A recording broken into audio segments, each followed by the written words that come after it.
Hey, you're checking out SGU TV. So, today we're going to cover a topic regarding histological staining.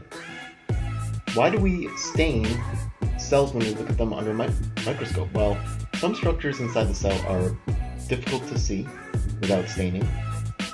You just see a whole bunch of black squiggly lines. It may not be clear exactly what's going on, and by adding stain, it can make certain structures stand out. Also, some structures have a tendency to stain certain colors, and we're going to talk about that, and that can help you differentiate between different cell organelles or different types of tissues.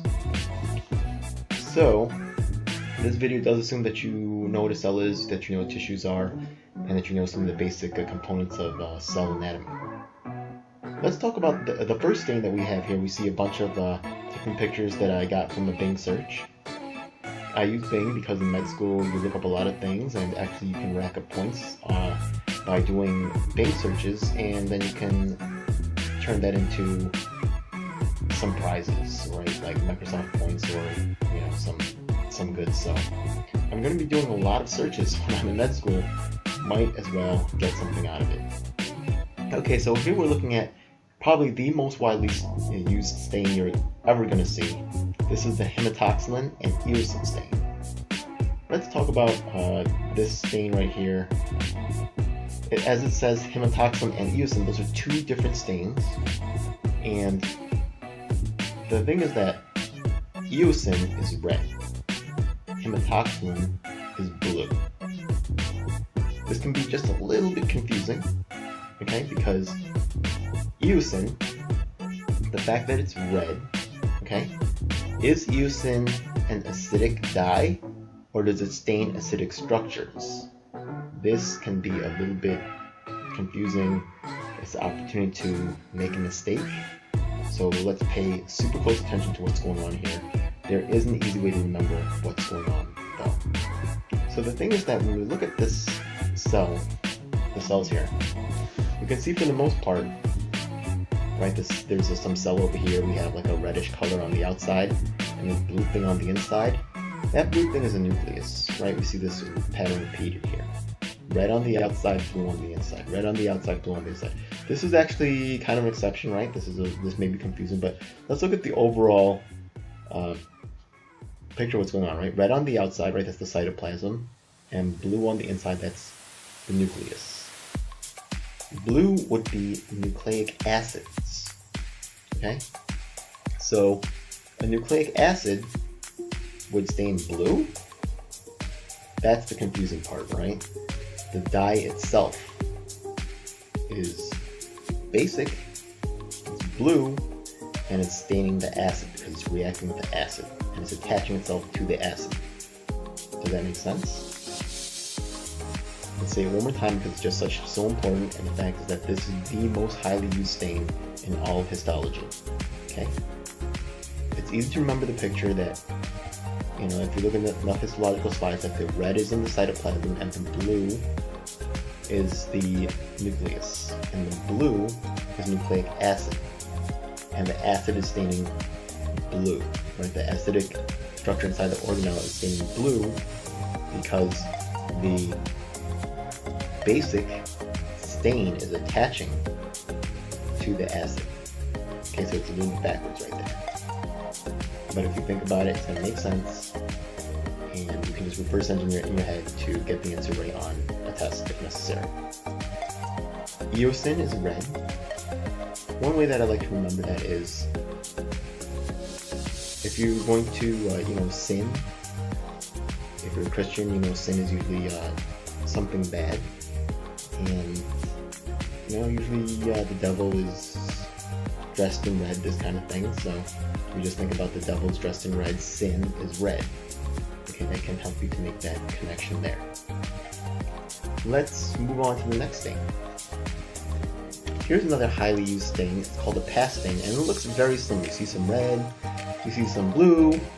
What's so special about the pass stain? Okay, pass stain is used to stain carbohydrates.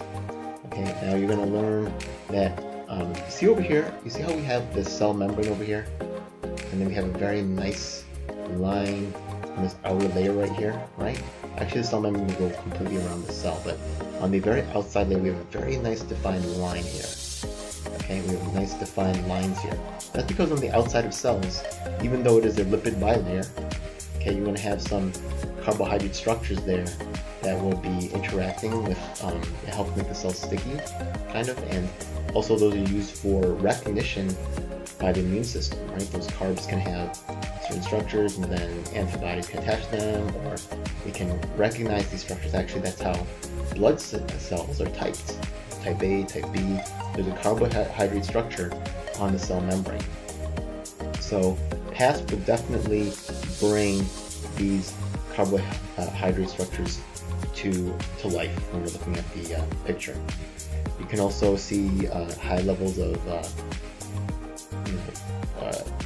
if the cell has large amounts of glucose inside or whatever, you may see higher incidence of the PASP staining going on.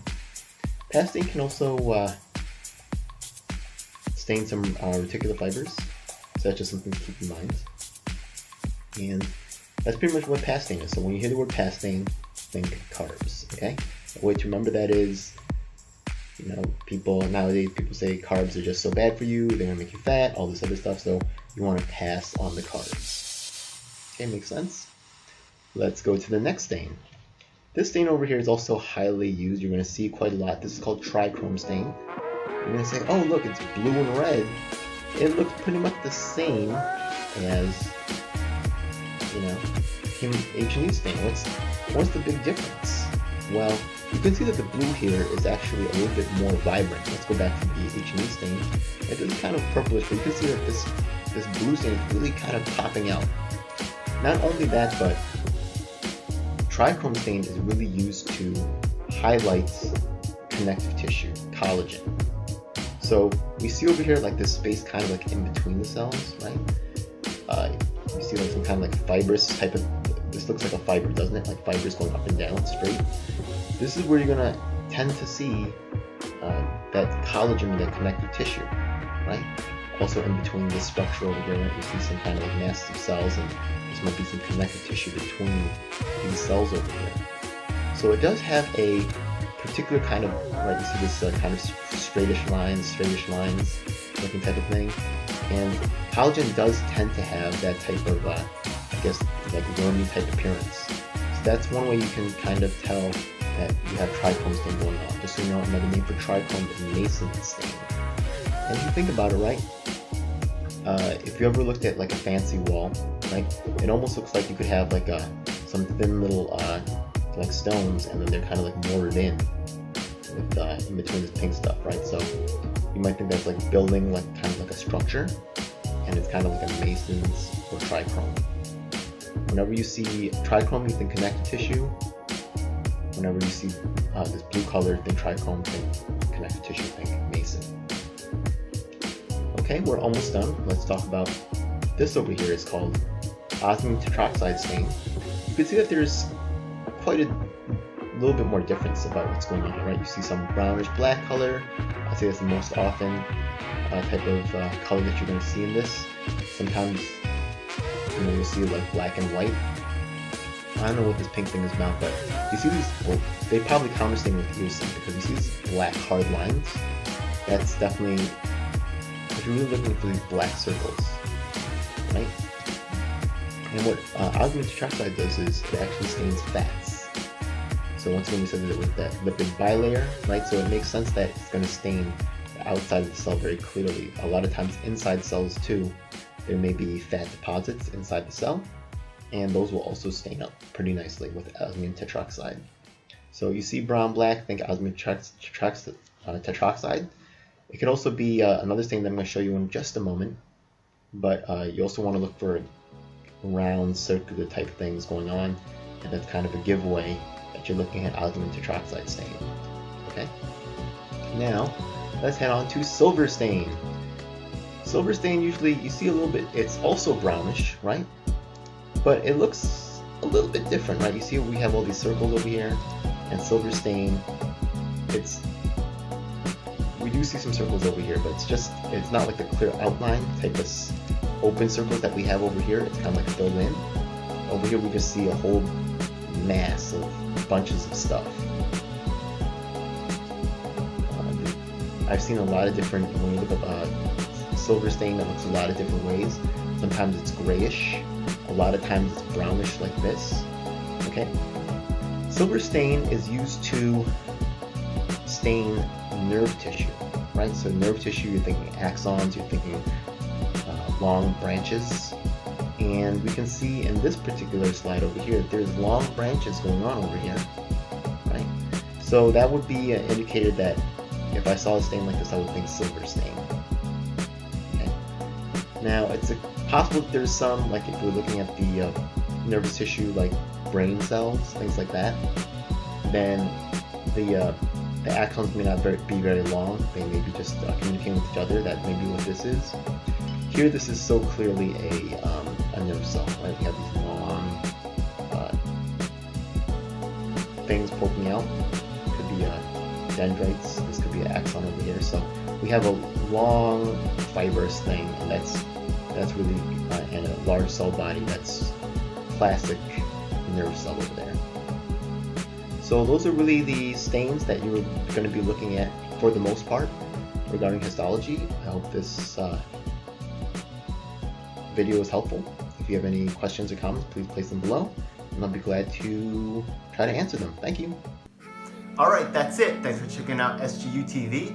Please make sure to like, comment, and subscribe, and check out our other videos.